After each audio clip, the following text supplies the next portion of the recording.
Hello, hello. बोला ना. काय काम नाही माझं, असंच केलंय. बोल. काय म्हणता?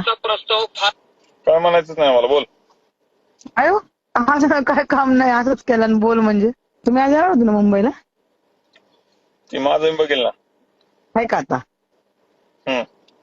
मग बोल. पत्र द्यायचं होतं ना तटकरे साहेबांना. अजित पवारला दिलं तरी मला काय फरक पडायचा आता वर जावं लागेल त्यासाठी मला. आहे? गेले तरी मला फरक पडायचा आहे? नाही पडणार. नाही पडणार. 16 तारखेला जायचं आहे ना, माहिती ना, लक्षात. नाही यायचं काय माझं संबंधित. का बरं नाही यायचं? नाही यायचं. कसं नाही येणार? आपण एखाद्या देवाला कशाला जातो? बिअर मारले. 3. 3 मध्ये तेवढी चढली. मला पाठवत जा ना रोज 3 बिअरचे पैसे. हा सोम.